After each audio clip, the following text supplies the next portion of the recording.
পবিত্র দিনে আমরা এখানে উপস্থিত হয়েছি অল মিডিয়া ক্লাবের ইফতার মাহফিল এবং আলোচনা সভা। আমরা একটি বৃহৎ পরিবার। এই অল মিডিয়া ক্লাব, এটা কিন্তু এই অল মিডিয়া ক্লাব এটা সারা বিশ্বব্যাপী অল মিডিয়া, এটা এই নামের মাহাত্ম্য অনেক।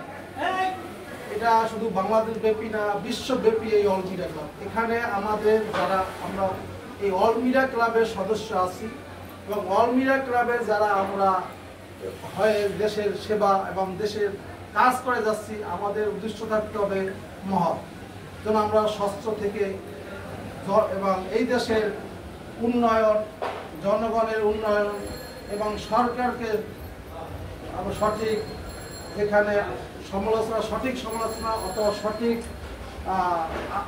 আলোচনা অথবা যেখানে উপদেশ, সেইভাবে আমাদের এগিয়ে যেতে হবে।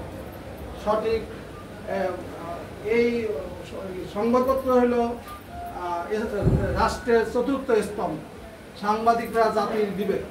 এখানে আমাদের এইভাবেই কাজ করতে হবে এবং যে সমস্ত সরকারের যে সমস্ত দোষ ত্রুটি আছে আমরা সঠিকভাবে এটা মূল্যায়ন করে তাদেরকে জাতির সামনে উপস্থিত করতে হবে এবং আমাদেরকেও এইভাবে সঠিকভাবে যেন আমরা কারো নিজের স্বার্থ হাসিল করার জন্য কারো প্রতি কোনো বিদ্বেষপূর্ণ কোনো সংবাদ প্রচার না করি, সেদিকে আমাদের লক্ষ্য রাখতে হবে।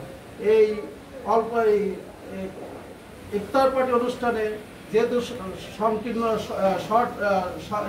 সময়টা খুবই সংকীর্ণ, এই জন্য আমি আমার বক্তব্য বেশি দীর্ঘায়িত করব না। সকলকে ধন্যবাদ জানিয়ে আমি আমার আলোচনা শেষ করছি। খোদা হাফেজ।